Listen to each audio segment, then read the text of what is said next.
No writer who knows the great writers who did not receive the prize can accept it other than with humility. There is no need to list these writers. Everyone here may make his own list according to his knowledge and his conscience. It would be impossible for me to ask the ambassador of my country to read a speech in which a writer said all of the things which are in his heart. Things may not be immediately discernible in what a man writes, and in this sometimes he is fortunate.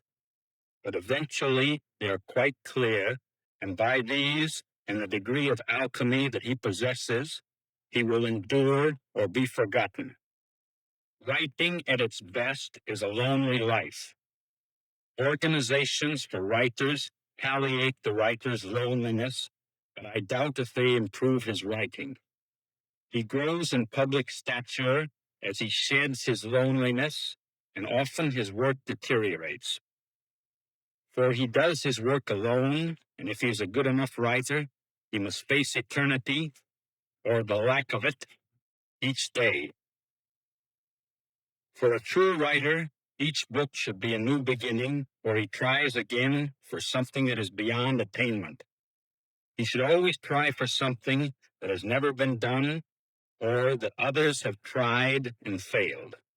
Then, sometimes, with good luck, he will succeed.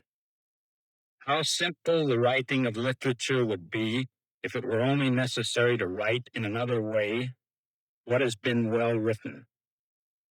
It is because we have had such great writers in the past that a writer is driven far out past where he can go, out to where no one can help him. I have spoken too long for a writer. A writer should write what he has to say and not speak it. Again, I thank you. This is Ernest Hemingway. The fifth column was written in the fall and early winter of 1937, while we were expecting an offensive. There were three major offensive projects for the Army of the Center that year. One of them was Brunetti. It had been fought, had started brilliantly, and ended in a very bloody and undecisive battle, and we were waiting for the first of the other two. They never came, but while we waited, I wrote the play. Each day we were shelled by the guns beyond Leganés and behind the folds of Garapitas Hill. And while I was writing the play, the Hotel Florida, where we lived and worked, was struck by more than 30 high-explosive shells. So if it is not a good play, perhaps that is what is the matter with it. If it is a good play, perhaps those 30-some shells helped write it. When you went to the front, at its closest it was 1,500 yards from the hotel, the play was always slipped inside the inner fold of a rolled-up mattress. When you came back and found the room and the play intact, you were always pleased. It was finished and copied and sent out of the country just before the taking of Teruel. The title refers to the Spanish statement in the fall of 1936 that they had 4 columns advancing on Madrid and a 5th column of sympathizers inside the city to attack the defenders of the city from the rear.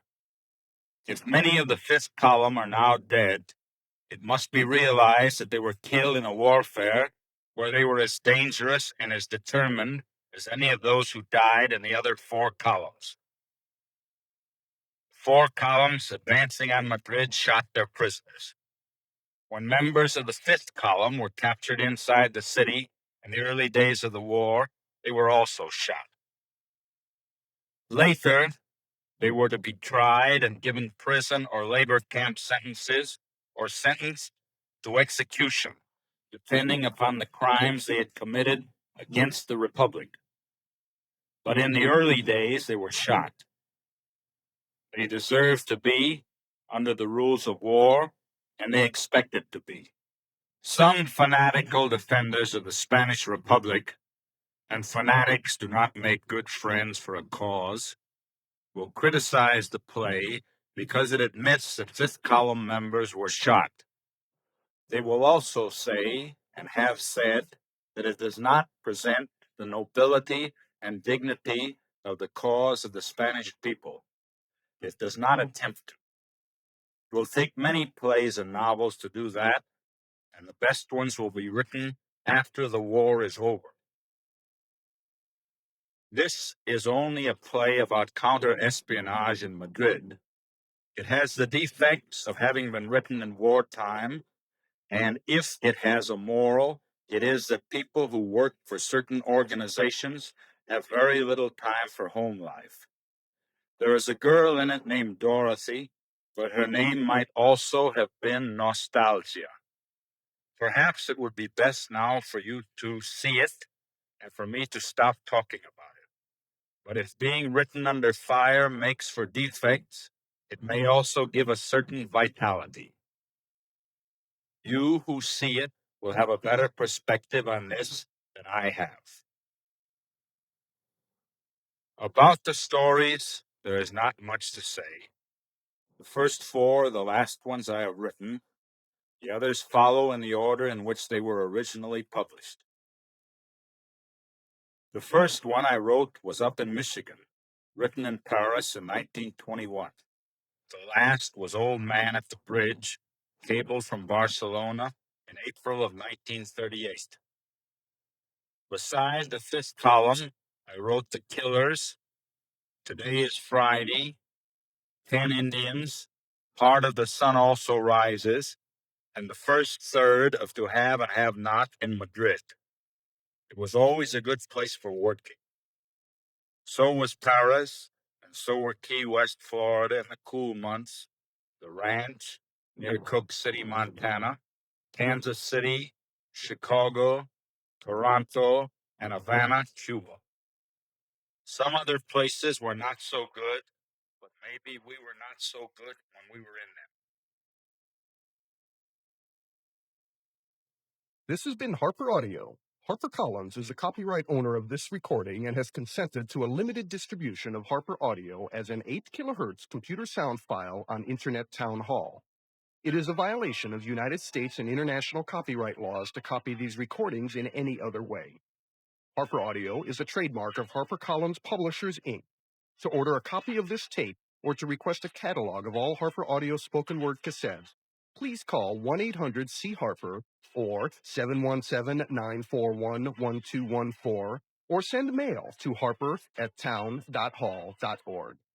This has been a production of the Internet Multicasting Service. Support for Harper Audio is provided by HarperCollins and by Sun Microsystems and O'Reilly & Associates. Network connectivity for the Internet Multicasting Service is provided by UUNet Technologies and MFS DataNet.